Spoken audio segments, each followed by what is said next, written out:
Dans ces vidéos le jeu, les questions sont là pour catégoriser des jeux, pour les relier à un moment de notre passé ou bien par type de jeu. Cette catégorie-là est faite pour parler d'un jeu qui ne rentrerait dans aucune catégorie. Peut-être un jeu qui n'a pas eu assez de lumière, ou bien un jeu dont on avait absolument envie de parler. Alors quel est le jeu qui mérite d'être joué ?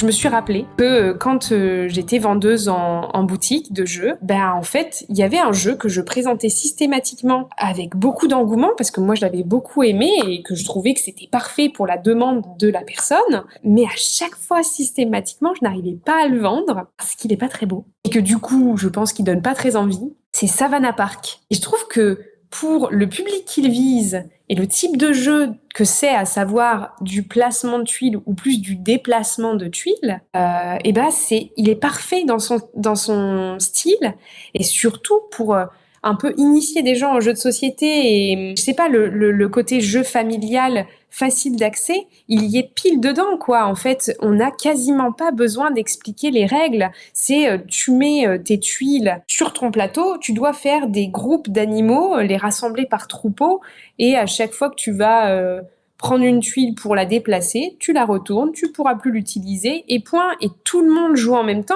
Donc du coup, il y a ce truc de personne ne s'ennuie.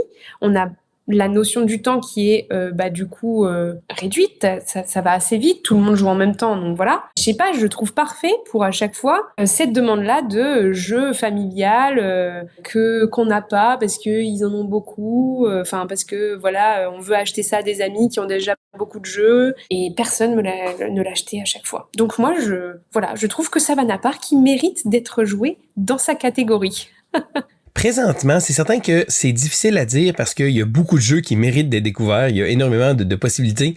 Mais tout récemment, je suis tombé sous le charme de The Gang. The Gang, pour moi, c'est un jeu de poker coopératif. Donc, c'est du Texas Hold'em coopératif. C'est très méta comme jeu. Un peu comme The Mind, du fait qu'on ne peut pas discuter ouvertement autour de la table. Et c'est une expérience de jeu vraiment, vraiment incroyable qui va prendre les moins joueurs un peu de côté en disant « Oh, t'as peu... » du poker coopératif, on peut pas se parler, mais chaque partie de The Gang que j'ai fait, en fait, les groupes, soit que ça a été un flop complètement total ou que ça a été un hit pendant une soirée de temps qu'on a joué. D'ailleurs, The Gang, si vous connaissez The Gang, c'est important de jouer à 5 ou 6 joueurs. À 3 ou 4, là, ça devient très facile, mais lorsqu'on joue à 5 et à 6, c'est tellement des moments intéressants et c'est vraiment une expérience différente, je pense. C'est ça que j'ai apprécié. Selon moi, on n'en a pas du tout assez entendu parler. C'est évidemment Compatibility, un petit jeu d'association d'idées en binôme, parce que moi je préfère le jouer en nombre pair. Pour moi c'est brillant, c'est incroyable, c'est génial. Je veux que tout le monde joue à ce jeu. Compatibility, c'est un jeu qui est tout simple parce qu'il y a seulement 40 photos à l'intérieur, mais tout le monde a les mêmes 40 photos. Et par exemple, on va donner un thème, le thème froid, le thème costume, le thème véhicule, le thème accident, le thème joli, le thème chaud, le thème froid, enfin n'importe quel thème. Et ensuite, on va devoir être compatible avec notre partenaire, c'est-à-dire choisir les images. Par exemple, on en prend 5, celle qui nous fait le plus penser au thème à celle qui nous fait le moins penser au thème. Et on va essayer d'être d'accord avec notre partenaire. Après, on va comparer et il faut qu'on ait mis les mêmes cartes au même emplacement pour marquer des points. Et c'est là, on se rend compte qu'on n'est pas du tout compatible avec certaines personnes avec qui on pensait l'être. Et au contraire, des fois, on peut être très compatible avec des gens avec qui on pensait pas du tout l'être. Et du coup, ça met beaucoup de débats autour de la table. Et je crois que moi, c'est ce que j'aime le plus dans les jeux, c'est les jeux qui nous gardent des souvenirs. En fait, des jeux qui vont tellement nous faire parler, faire discuter, qu'à la fin, on peut se revoir un mois plus tard en disant oui, enfin toi, pour toi, chaud, c'était le lion. Excuse-moi, pour moi, c'était pas ça. C'était plutôt le soleil. À un moment donné, tu dis de la merde. Et en fait, j'aime ce que ça crée comme souvenir autour d'un jeu. Et du coup, pour moi, Compatibility, c'est sa grosse force. C'est de créer générateur de souvenirs, d'anecdotes, comme dans beaucoup de jeux d'association d'idées, de toute façon.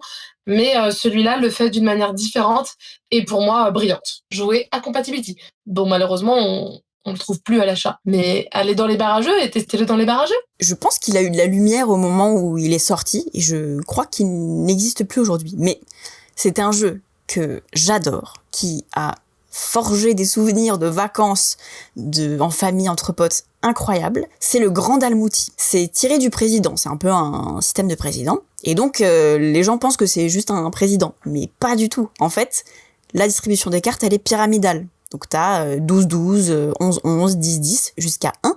Donc la meilleure carte, c'est le 1. Et donc le but, c'est d'être le grand Dalmouti, comme le président. Sauf qu'en fait, il y a tout un truc dans les règles, un peu de roleplay, où le grand Dalmouti, c'est lui qui est sur la meilleure chaise de la table. Donc tu vas chercher des chaises un peu différentes pour mettre autour de ta table. Le grand Dalmouti, il tutoie toutes les personnes qui sont en dessous de lui dans la hiérarchie. Et à l'inverse, tous les autres doivent vouvoyer les personnes qui leur sont supérieures. Donc en fait, t'as déjà un enjeu à la première partie de « j'ai fini gros bouffon, mon but c'est de monter l'échelle sociale ». Alors qu'on est sur un jeu de tu lances 3-12, les autres doivent suivre avec une valeur inférieure. Mais il y a un truc qui se passe avec ce jeu, qui a toujours fonctionné avec moi, et qui fonctionne quand je le fais tester, vraiment, c'est à chaque fois. C'est c'est pas du jeu de rôle, mais tu te prends au jeu, en fait, et tu joues ce rôle de grand Dalmouti, de marchand, etc.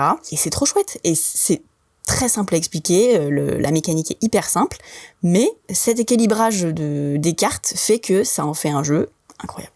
Vraiment incroyable. Et donc je ne sais pas si il est spécialement connu. Moi, il fait partie de ma pop culture de jeux de société parce que je grandis avec et j'ai fait des tablés où tu peux jouer à je sais pas combien incroyables. Mais je me rends pas compte s'il est dans le cœur des gens parce que il est vraiment dans le mien. Donc le grand Dalmouti, c'est une pépite. Je vais beaucoup tricher de façon dans cette saison, dans cette deuxième version de saison, parce que je vais citer 3 jeux, mais pas pour les mêmes raisons à chaque fois. Le premier jeu que je vais citer, c'est Quartermaster General. D'ailleurs, je vais en faire une vidéo, j'arrête pas de le dire, mais je l'ai toujours pas fait, sur ces jeux à thème historique, guerre, etc., qui repoussent les gens, parce qu'ils ont peur que le jeu soit trop gros, trop sérieux, on s'amuse pas, etc.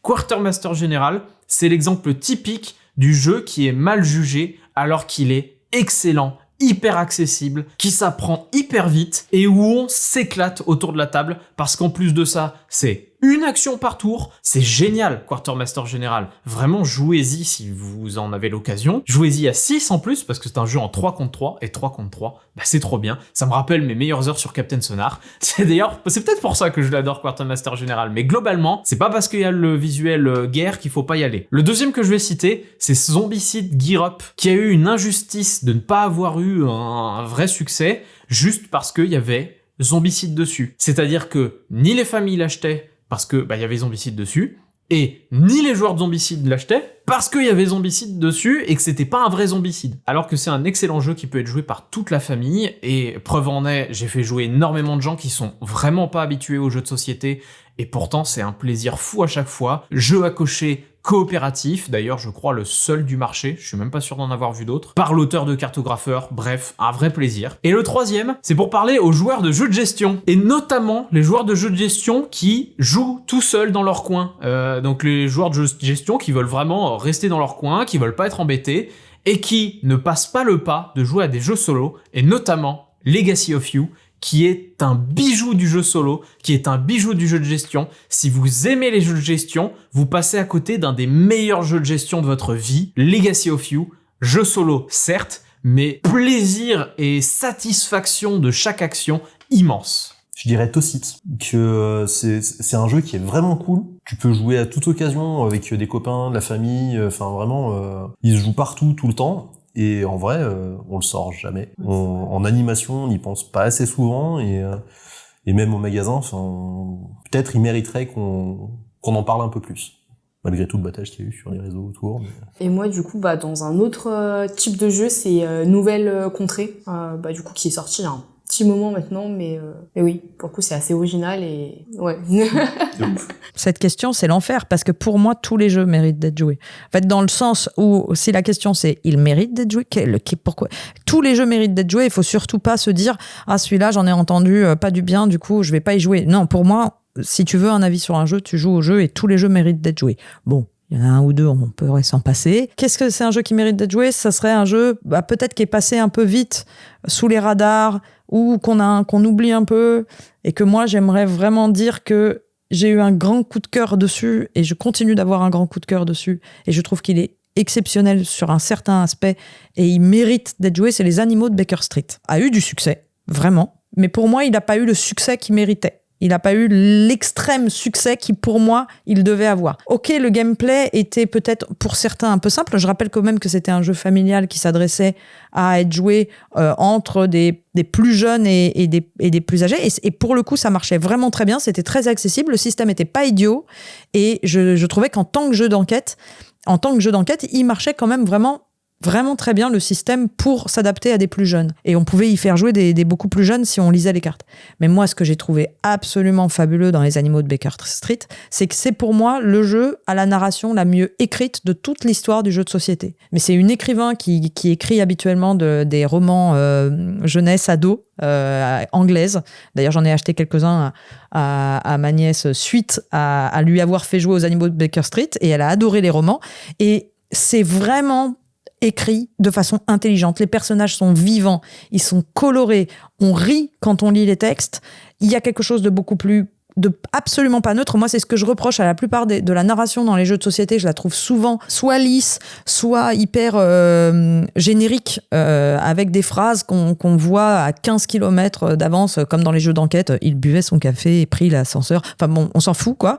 Et vraiment, Les Animaux de Baker Street, ça vous prend complètement à contre-courant. Il y a des phrases où on fait comme ça, on rigole parce que elle ose et c'est vivant, c'est de la vraie écriture. Donc, Les Animaux de Baker Street, je considère que c'est même pas un jeu qui mérite d'être joué, c'est un jeu que tout le monde devrait avoir dans sa ludothèque et jouer même entre potes, même entre adultes, parce que c'est extrêmement bien écrit, c'est drôle, c'est pas que pour enfants, ça nous a fait énormément rire. Donc voilà, Les Animaux de Baker Street.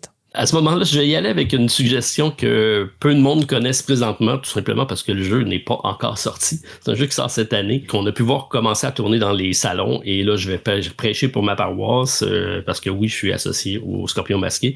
Mais il y a une petite perle ludique qui s'en vient avec Tag Team, qui est un jeu d'affrontement qui reprend un peu les mécaniques d'Auto Battler de Challenger, mais avec beaucoup plus de subtilité et de contrôle. D'après moi, ça va être une belle surprise cette année avec Tag Team. Alors, c'est Undergrove, et je dirais même, il mérite d'être publié en français, parce qu'en fait, Undergrove, donc c'est un jeu avec des champignons. Moi, je l'avais fait en financement participatif il y a deux ans, je pense. Je viens de le recevoir il y a quelques mois, et j'ai adoré. En fait, c'est super intelligent. Il y a une finesse dans la façon de jouer tes mécaniques, la façon dont tu plantes tes champignons autour des arbres, et ils vont se nourrir, etc. J'ai trouvé ça brillant. Le matos est beau. En plus, ça prend des trucs, donc ça, c'est cool. Et il est sorti, je pense, en allemand chez AEG. Il y avait vraiment un gros affichage l'an dernier à Essen, mais rien, aucune nouvelle de la France, aucun éditeur ne le prend, et je suis surprise parce que vraiment, moi, je le trouve excellent.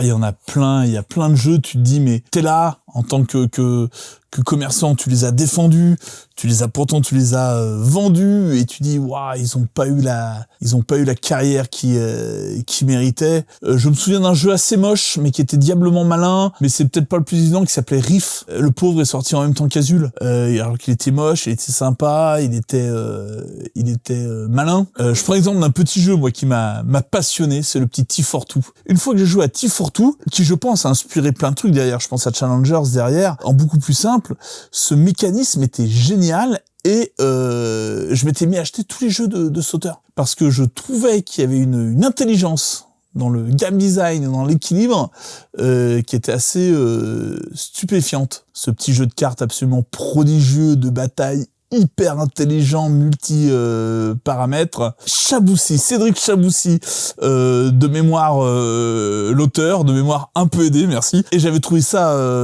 formidable. Et lueur aussi extraordinaire comme mécanique, voilà. Puis voilà, alors est-ce que c'est des mécaniques trop fines maintenant aujourd'hui pour un marché, on va dire, qui s'est simplifié? C'est possible, j'ai pas ma réponse, mais moi je sais que il y a plein de gens qui ont pas aimé T42. Et s'il fallait en garder un, ce serait celui-là. Je vais pas vraiment bien répondre à la question. C'est-à-dire que le jeu dont je vais vous parler, vous en avez sans doute entendu parler, mais pour les mauvaises raisons. Et moi, j'ai envie vraiment de vous parler du jeu et pas de la polémique qui est autour de ce jeu. Ce jeu, c'est Path of Civilization. Voilà, j'ai envie de vous en parler parce que non pas parce qu'il a pas eu une mise en lumière, parce que il a eu une mise en lumière, parce que il y a eu tout un débat autour de l'utilisation de l'intelligence artificielle dans le jeu. Clairement, c'est un débat qui mérite qu'on s'y intéresse, mais c'est pas l'objet de mon intervention. Moi, j'ai envie de vous parler du jeu, non pas pour ça, parce qu'il a été boycotté justement en raison de ce débat-là, mais moi j'ai envie de vous parler du jeu pour ses mécaniques. Parce que, en fait, au-delà de tout le débat qu'il y a eu sur ce jeu, c'est un jeu, moi, que j'ai beaucoup aimé. Dans ce jeu, il y a plusieurs étapes. On va déjà devoir sélectionner nos actions, et on a toujours 5 cartes, donc ça veut dire que à un moment donné, à la fin de la partie, on va en acheter une, on en aura 5, et il y en a une qu'on va devoir jeter.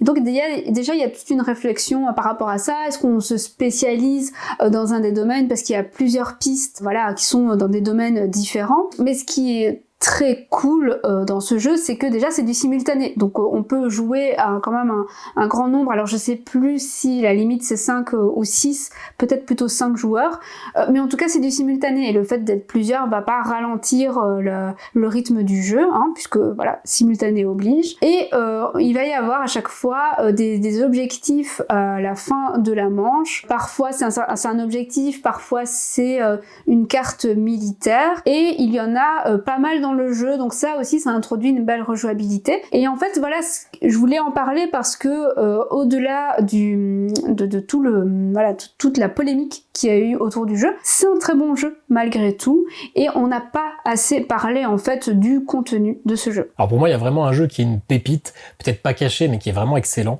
c'est Skytear Horde. Il est mis en avant comme un jeu de tower defense coopératif, et c'est carrément le cas, hein, parce qu'on va avoir notre forteresse avec des points de vie, et on va avoir des lignes où on va placer des cartes, hein, nos personnages. Mais pour moi c'est carrément en fait un Magic, un TCG où on va pouvoir jouer seul ou en coopération, parce qu'on a vraiment ce feeling d'avoir un deck avec une certaine affinité, hein. Il y a toute une symbiose qui est créée dedans. On va devoir réfléchir à comment jouer nos cartes pour réussir à mettre en place nos stratégies, vraiment comme quand on joue un deck d'un TCG. Et une fois qu'il est mis en place, on va mettre des grosses tatanes. Alors il y a un petit côté un peu tower defense, parce qu'en fonction de l'endroit où on va placer sur le plateau à la phase d'attaque, et ben l'adversaire, les ennemis vont attaquer directement ce qui est en face. Donc s'il y a un ennemi en face, ils vont se faire des dégâts mutuellement. S'il n'y a pas d'ennemis, c'est la forteresse adverse qui va jouer. Donc il y a un petit côté de jeu sur ces lignes qui peut faire tower defense. Mais pour moi, c'est vraiment un jeu de duel, de TCG, sauf qu'on va pas jouer contre un autre joueur, mais contre un automat qui est vraiment bien fait. On a plein de boss différents, on a plein de decks différents. Si vous jouez avec les extensions, en plus, vous avez vraiment moyen non plus d'utiliser des decks préconstruits, mais de vraiment deck builder vos decks, de créer vos synergies. Et c'est un jeu qui marche super bien. Les règles sont simples, ça va durer moins d'1 heure, et on a une vraie sensation en solo ou en coopératif de jouer un TCG. Je trouve ça franchement cool. On aurait pu sortir dans cette catégorie-là beaucoup de TCG, parce que beaucoup de TCG contre Magic, en fait, se sont un peu écrasés, ils sont un peu morts d'eux-mêmes. Il y a eu il y a Altered qui a beaucoup de mal. J'adore ce jeu, et en fait il faudrait y jouer. Star Wars Unlimited pareil. En fait c'est des très bons jeux, mais qui malheureusement en fait ont du mal à se créer un peu leur communauté. Et Star Wars marche très bien grâce à sa licence. Mais je vais plutôt sortir Radlands, parce que Radlands, un énorme raz-de-marée à sa sortie, le jeu était en rupture, on a eu du mal à le trouver. Et en fait aujourd'hui, j'ai l'impression que plus personne y joue, plus personne l'évoque. Alors que c'était un vrai souffle novateur dans pas du coup de deck building, mais les jeux de cartes à 2, avec une pioche centrale, très peu d'action, un système un peu à la Magic du coup, avec du mana mais très peu d'action, et un deck commun, donc qui changeait beaucoup de choses, avec les camps à détruire. En fait c'était un jeu très novateur, qui venait, et en fait où t'avais juste besoin d'acheter une petite boîte, et c'était déjà des heures et des heures de fun. Et en fait malheureusement le jeu, j'ai l'impression, est un peu tombé dans l'oubli. Donc là il va y avoir une mini extension qui va sortir, peut-être que ça va lui permettre de revenir sur le devant. J'ai un peu peur que non, c'est une petite extension qui rajoute en fait pour les gens qui adorent déjà le jeu, donc je suis pas sûr que ça amène des nouveaux joueurs dedans. Et franchement, j'adorerais y jouer plus, et j'aimerais que les gens y jouent plus à ce jeu-là, parce que c'est vraiment très bien. Jouer à Radlands. Je pense que Skijo, ça mérite d'être joué. Les gens qui vont regarder cette vidéo, je pense qu'il y a plein de gens qui sont très passionnés de jeu. Je trouve que Skijo a quelque chose de très universel, très fort. Il faut y jouer pour comprendre ce que ça doit être un bon jeu. Et qu'un bon jeu, c'est pas forcément un truc avec un empilement de règles, c'est pas forcément grand chose, peut-être un truc classique. Je trouve que c'est, en plus d'être un jeu assez fédérateur, assez amusant, con comme la lune, c'est quelque chose qui apprend un peu l'humilité, je trouve, Skijo. Très très fort pour ça. C'est une grosse leçon, ce jeu-là. Et je suis, mais alors, d'autant plus ravi que la France entière y joue. Et je trouve que y a quelque chose à en retenir, il faut y jouer. Bon, tout le monde y a joué, de toute façon, maintenant. Vous avez aimé cette vidéo? Alors likez et commentez quel est le jeu qui mérite d'être joué. Et je vous dis à bientôt pour une prochaine vidéo, le jeu. Allez, salut!